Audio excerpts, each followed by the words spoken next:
Welcome है आप सभी का लॉजिक स्टडी में। आज हम लोग फिर से साइंस का अपना तीसरा सेशन कवर करने वाले हैं, जिसमें हम लोग हमेशा की तरह 25 क्वेश्चन को कवर करेंगे। इससे पहले हमने 2 सेशन कवर कर रखे हैं, 2 प्रैक्टिस सेट हमने कंप्लीट कर रखे हैं, जिसके लिंक नीचे डिस्क्रिप्शन में है। जिसने वो वीडियो नहीं देखी आप उस वीडियो को देख लेना, ठीक है। चलिए स्टार्ट करते हैं हम लोग आज के इस बहुत ही प्यारे से सेशन को। तो क्वेश्चन नंबर 1 है कि कौन सा विटामिन हमारे शरीर में सबसे अधिक तीव्रता से बनता है। सबसे अधिक तीव्रता से बनने वाला विटामिन हमारे शरीर में कौन सा है। सभी लोग को, जितने भी लोग लाइव सेशन में जुड़े हैं, सभी लोग को आंसर करना है। आप गलत लिखिए लेकिन कम से कम आपको अपना प्रेजेंस जरूर यहां पर दिखाना है। बिल्कुल सही है। क्वेश्चन नंबर 1 का हमारा डी ऑप्शन होगा, विटामिन डी, ठीक है।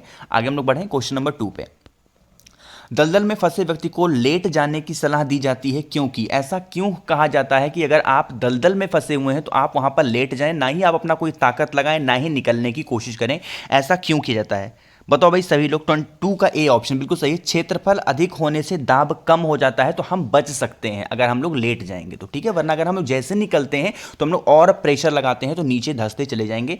ए ऑप्शन करेक्ट आंसर हो जाएगा। क्वेश्चन नंबर 3, रॉकेट किस सिद्धांत पर कार्य करता है। बताओ भाई जो रॉकेट होता है वो कौन से प्रिंसिपल, कौन से सिद्धांत पे काम करता है। क्वेश्चन नंबर 3 बिल्कुल सही है, संवेग संरक्षण पे काम करता है। तो डी ऑप्शन हमारा यहां पर करेक्ट आंसर होगा। क्वेश्चन नंबर 4, फेफड़े से हृदय के लिए रक्त को ले जाने वाली रुधिर वाहिका को क्या कहा जाता है। फेफड़े से हृदय को तक ले जाने वाली, रक्त को ले जाने वाली रुधिर वाहिका को क्या कहते हैं। 4th का बिल्कुल सबके आंसर आ रहे हैं, बिल्कुल सही है। फुसफुस सिरा यहां पर हम लोग बोलते हैं। सी ऑप्शन यहां पर करेक्ट आंसर हो जाएंगे। ज्योति, आकाश, समिधा, प्रियंका, दीक्षित, दीपक सभी लोग जुड़ गए हैं, बिल्कुल सही है। सी ऑप्शन यहां पर करेक्ट होगा। आगे हम लोग बढ़ रहे हैं क्वेश्चन नंबर 5 पे। शैक, जिसको हम लोग लाइकेन भी बोलते हैं, वो एक तरीके का क्या होता है। ये तो सबसे आसान क्वेश्चन है, सबको पता होना चाहिए। बिल्कुल सही है, डी ऑप्शन है, सहजीवी होता है। ये सबसे आसान क्वेश्चन है आज की सीरीज का। द्रव्य का घनत्व अधिक होने पर पृष्ठ तनाव पर क्या इफेक्ट होता है। बताओ भाई अगर द्रव्य का जो घनत्व होता है, जो उसकी डेंसिटी होगी, अगर वो अधिक हो जाएगी, मैक्सिमम हो जाएगी, तो उसका जो पृष्ठ तनाव होगा, सरफेस टेंशन होगा, क्या इफेक्ट होगा। बिल्कुल सही है, 6 का बी ऑप्शन होगा, बढ़ जाएगा। सबके आंसर आ रहे हैं। साइंस का मुझे लगता है सेशन का मुझे लेवल थोड़ा सा बढ़ाना पड़ेगा, क्योंकि आंसर सभी के आते हैं। नींबू में कैंकर रोग होता है, किसकी वजह से होता है बताओ भाई। नींबू में एक तरीके का रोग पाया जाता है, कैंकर रोग। वो किसकी रीजन से होता है, किसकी वजह से। बिल्कुल सही है, जीवाणु की वजह से होता है। बी ऑप्शन करेक्ट होगा। क्वेश्चन नंबर 8, हाइड्रोजन से भरा रबर का गुब्बारा वायु से ऊपर जाकर फट जाता है क्योंकि। बताओ भाई क्यों ऐसा होता है कि जो हाइड्रोजन से भरा हुआ रबर का गुब्बारा होता है वो ऊपर तो चला जाता है लेकिन ऊपर पहुंचते ही फट जाता है। 8 का डी ऑप्शन, वायु दाब जो होता है वो घट जाता है इसलिए वो फट जाता है। डी ऑप्शन हमारा करेक्ट होगा। क्वेश्चन नंबर 9, किसकी उपस्थिति के कारण दूध का रंग सफेद होता है। मोस्ट इंपॉर्टेंट क्वेश्चन, बहुत ज्यादा एग्जाम में रिपीट होता है और सबसे आसान क्वेश्चन है, सबके आंसर आने चाहिए। बिल्कुल सही है, 9th का हमारा डी ऑप्शन होगा, केसीन की वजह से। क्वेश्चन नंबर 10, कान में कितनी हड्डियां होती हैं। ये तो क्वेश्चन बहुत बार आपने अगर सीएचएसएल या फिर एसएससी का कोई एग्जाम दिया होगा, क्वेश्चन आपको देखने को मिलेगा ही मिलेगा। कान में कितनी हड्डियां होती है बताओ भाई।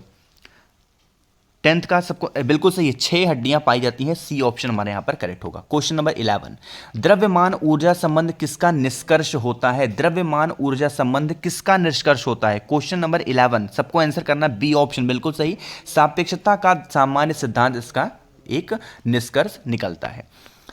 क्वेश्चन नंबर 12, पहला सफल हृदय प्रत्यारोपण किया था किसने किया था। बताओ भाई पहला सफल हृदय प्रत्यारोपण किसने किया था।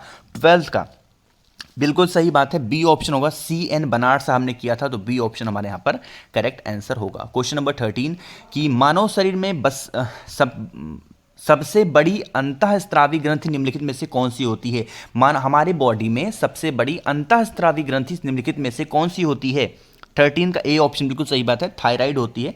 ए ऑप्शन हमारे यहां पर करेक्ट ऑप्शन हो जाएगा, ठीक है। इस क्वेश्चन में जो थोड़ा सा डाउट है, अगर किसी को क्वेश्चन गलत लग रहा हो नीचे कमेंट में बताइएगा, ठीक है। आगे बढ़े क्वेश्चन नंबर 14, किसी चुंबक को गर्म करने पर उसका चुंबकत्व हो जाता है, क्या हो जाता है। अगर किसी चुंबक को हम गर्म कर देते हैं तो क्या होगा बताओ भाई। 14 का सबको आंसर करना, डी ऑप्शन, नष्ट हो जाता है। वो चुंबक में जो बल होता है ना एक खींचने के लिए, लोहे को आकर्षण करने का, वो बिल्कुल नष्ट हो जाता है। क्वेश्चन नंबर 15, हाइड्रोफाइड किसको कहते हैं। हाइड्रोफाइट्स किसको कहते हैं बताओ भाई। 15 बी ऑप्शन बिल्कुल सही, बिना मिट्टी का जो पौधा होता है उसको हम लोग हाइड्रोफाइट्स बोलते हैं, ठीक है। क्वेश्चन नंबर 16, पृथ्वी तथा अन्य ग्रह सूर्य के चक्कर लगाते हैं, ये कथन किसका है। ये किसने कहा था कि जो पृथ्वी और जो अन्य ग्रह हैं वो सभी सूर्य के चक्कर लगाते हैं? बात किसने कही थी? 16 का सी ऑप्शन कोपरनिकस साहब ने ये बात को कहा था। क्वेश्चन नंबर 17, किसी गुण धर्म के कारण पानी से भरे बर्तन में डुबाई गई छड़ी मुड़ी हुई प्रतीत होती है, किसकी वजह से होती है? किस गुण धर्म के कारण पानी से भरे बर्तन में अगर हम कोई चीज़ डुबा देते हैं, कोई छड़ी, तो वो मुड़ी हुई दिखाई देती है हमें ऊपर से? ये किसकी वजह से होता है? सबके आंसर सही आ रहे हैं, बिल्कुल सही, अपवर्तन की वजह से होता है। सी ऑप्शन हमारे यहाँ पर करेक्ट होगा। क्वेश्चन नंबर 18, निम्नलिखित में से कौन सा वायरस से फैलता है? इनमें से ऐसा कौन सा रोग है जो वायरस से फैलता है? क्वेश्चन नंबर 18 बिल्कुल सही है, इन्फ्लुएंजा जो होता है हमारा ये वायरस से फैलने वाला रोग है। क्वेश्चन नंबर 19, निम्नलिखित में से कौन सी कंप्यूटर भाषा नहीं है? इसमें से कौन सा ऐसा है जो कंप्यूटर का लैंग्वेज नहीं होता है? बताओ भाई। 19 का सी ऑप्शन बिल्कुल सही बात है। फोर्ट्रैन भी होता है, बेसिक होता है, कोबॉल भी होता है, लेकिन जो लोटस होता है ये आपका कंप्यूटर का लैंग्वेज नहीं है। सी ऑप्शन हमारा करेक्ट होगा। क्वेश्चन नंबर 20, स्ट्रोक्स का नियम किससे संबंधित होता है? 20 बताओ भाई, स्ट्रोक्स का नियम क्या कहता है? बी ऑप्शन, द्रव में गिरी हुई गोली से इनका संबंध होता है।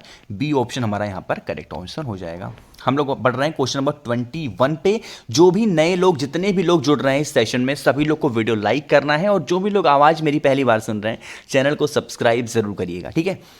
किसी जैव यौगिक के किसके प्रयोग द्वारा अपघटन की प्रक्रिया को किण्वन, जिसको हम लोग फर्मेंटेशन भी बोलते हैं, वो क्या होता है? बताओ भाई। क्वेश्चन नंबर 21, बी ऑप्शन बिल्कुल सही बात है, हम लोग इसको एंजाइम्स बोलते हैं, तो बी ऑप्शन हमारे यहां पर करेक्ट आंसर हो जाएगा। क्वेश्चन नंबर 22, पौधों के रस को चूस लेने वाला सबसे छोटा कीड़ा कौन सा होता है? सबसे छोटा कीट कौन सा होता है जो पौधे के रस को चूस लेता है? 22 बताओ भाई। बिल्कुल सही है, ए ऑप्शन एफिड होता है, तो ए ऑप्शन हमारे यहां पर करेक्ट होगा। क्वेश्चन नंबर 23, भीषण सर्दी में ठंडे देशों में पानी की पाइपें फट जाती हैं, इसका रीजन क्या है? जब बहुत देखो ऐसे ऐसे शहर पे हैं, ऐसे ऐसे देश हैं जहाँ पे बहुत ज़्यादा ठंडी पड़ती है, तो जो पानी की पाइप्स होती है ना वो फट जाती हैं सर्दियों में, इसका रीज़न क्या है? 23 का ए ऑप्शन, क्योंकि जमने पर जो पानी होता है वो फैल जाता है, यही इसका कारण होता है। ए ऑप्शन करेक्ट होगा। 24, एल्युमिनियम किससे प्राप्त किया जाता है? बताओ भाई। जो एल्युमिनियम होता है, जिसको हम लोग AL से रिप्रेजेंट करते हैं, किससे प्राप्त किया जाता है? 24 का डी ऑप्शन, बॉक्साइट से प्राप्त किया जाता है। डी ऑप्शन हमारा करेक्ट होगा। 25, विद्युत चलान करने वाले अधिकांश द्रव्य अम्लों, क्षारकों और वो किसमें विलयन होते हैं? जो विद्युत चालक करने वाले अधिकांश जो द्रव्य अम्ल होते हैं, क्षारकों और किसके विलयन होते हैं? बताओ भाई। बिल्कुल सही है, लवणों के होते हैं, तो सी ऑप्शन हमारे यहाँ पर करेक्ट आंसर हो जाएगा। मिनरल्स बहुत सारे होते हैं, इसके विलियन होते हैं। 25 क्वेश्चन आज के इस सीरीज में हमने कवर किए। अब तक हमने 3 सीरीज पूरे के पूरे कंप्लीट कर दिए हैं। जिसने इससे पहले की दोनों सीरीज नहीं देखी है, लिंक डिस्क्रिप्शन में है, वो सारी सीरीज आप लोग देख सकते हैं। इस वीडियो में मुझसे कोई गलती हुई हो, कोई क्वेश्चन में आपको डाउट हो, तो नीचे कॉमेंट में पूछेगा। और जो भी लोग मेरी आवाज़ पहली बार सुन रहे हैं, चैनल को सब्सक्राइब करिएगा, और वीडियो पसंद आई हो तो लाइक ज़रूर कर दीजिए। बहुत मेहनत लगती है ऐसी वीडियो को, ऐसे कंटेंट को खोज करके लाने में। Thank you so much for watching this video.